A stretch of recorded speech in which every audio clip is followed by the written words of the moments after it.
Hi guys, it's Jeff at Slavens Racing. This video is about spark plugs for the new KTM two-strokes, the 23, 250 and 300XC, and then the Husqvarna TX 250 and 300. We've been getting, a lot of people have been contacting us about this, calling and emailing, wanting to know what plug they should run on these. Because in the past, KTM 300s have always come with the 7 heat range, and now they come with an 8. And I'm pretty sure KTMs for years and years and years have had 7s in them. There could be a model in there or two that had an 8. I'm not positive, but so the 8 heat range is colder than the 7. And I have no idea why they changed. Also, another problem with this plug here is it's just your basic cheap spark plug. It's a same quality as what's in your lawnmower or your weed whacker. The plug on the left is an iridium plug, which is much higher quality. I'll get into that in a minute. But I don't know why they went to this colder plug. Doesn't really matter, because the fueling is rich on these new bikes, which makes them tend to foul plugs easier and run a little bit dirtier at low RPMs, especially when the motor's cold. All the temperature sensors are sending that information to the ECU, and so it's dumping more fuel in there. And these things get really loaded up when they're cold, and it takes a minute to clean them out. I highly recommend you don't just sit there and let your bike idle on this particular model, especially because it's just going to get loaded up and potentially foul the plug, and you cannot get that plug out of there with the gas tank on. You got to pull the tank. So it'd be a real pain in the butt if you're at a trailhead and you have to do that. But anyhow, so I run 7s. I've always run that heat range in my 300. Sorry for the shaking around here, guys. And I always run this iridium plug by NGK. So it's a NGK BR7EIX. And we don't even sell this plug because it just doesn't come up to our quality standards. Like I said, it's just your basic lawnmower plug, and so we don't even sell those.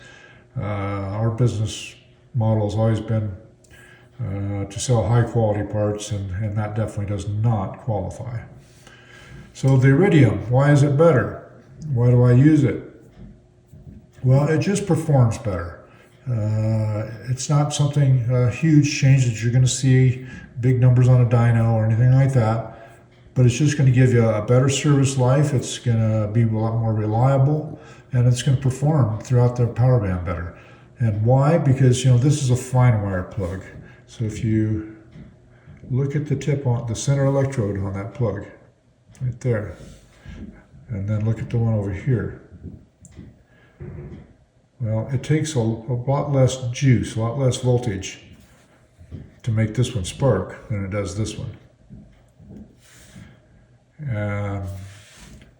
So how does that pay benefits to you as the rider? Well, it's less likely to foul, for one thing, because say at low RPMs, when the engine's not putting out maximum voltage, this plug is going to have a stronger spark. It's going to have a stronger spark at pretty much all RPMs. When the motor's all loaded up, like when you first start it, like I just mentioned, this plug is going to survive that a lot better because it's going to have a stronger spark.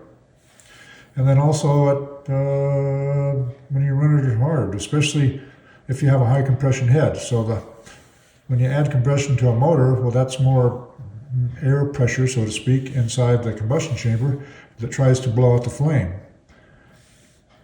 So this plug is going to work better in that situation as well. It's going to perform better everywhere.